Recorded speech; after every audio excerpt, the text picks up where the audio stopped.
دوست داری سیارات منظومه شمسی رو در یک زمان تو آسمون ببینی؟ خیلی هیجان انگیزه که ما سیاراتی رو که میلیون ها کیلومتر با همون فاصله دارن رو بتونیم تو آسمون ببینیم. پس زمان نزدیک طلوع خورشید فردا رو از دست نده و ویدیو رو تا آخر ببین تا بهت بگم چطوری میتونی سیارات رو پیداشون کنی. این پدیده نادر توی بیشتر نیمکره شمالی قابل دیدنه.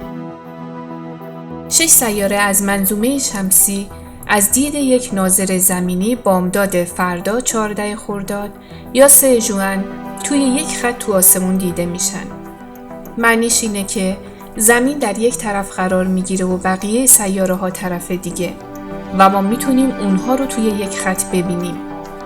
از این 6 سیاره مریخ، زحل و مشتری قابل دیدن با چشم غیر مسلحن.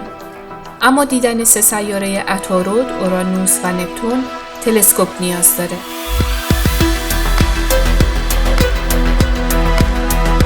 سیاره ها تو مدارشون در یک خط دور خورشید نمیچرخن. یکی بالاتر و یکی پایینتر و مدت زمان چرخش هر کدومشون دور خورشید متفاوته. اما امشب ما از روی زمین میتونیم اونها رو ببینیم. این آرایش قرار گرفتن سیاره‌های منظومه توی یک خط از دید ناظر زمینی رو رژه سیارات میگن. خب حالا کجا پیداشون کنیم؟ نزدیک صبح حدود نیم ساعت قبل از طلوع به سمت شرق، یعنی جهتی که خورشید میخواد طلوع کنه نگاه کن. سمت راست بالا زحل قرار داره که اونو میبینیم. بعد نپتونه که با چشم غیر مسلح دیده نمیشه. بعد هلال ماه رو میبینیم. سمت چپ ماه کمی پایین تر سیاره مریخ رو با نور سرخ رنگش میبینیم. بعد اورانوس و عطارده که با چشم دیده نمیشن. اما مشتری کمی پایین تر از اونها مثل یک ستاره درخشان تو آسمون دیده میشه.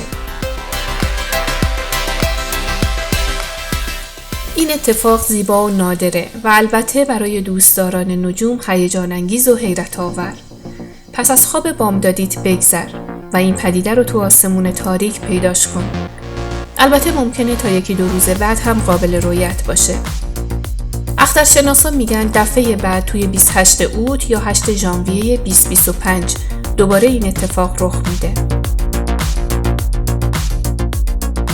برای دیدن ویدیوهای کانال دنیای شگفت‌انگیز ما و همینطور رخدادهای نجومی پیجمو سابسکرایب کنید.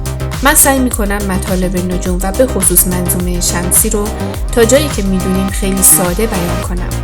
سپاس و درود بر تو همراه گرامی.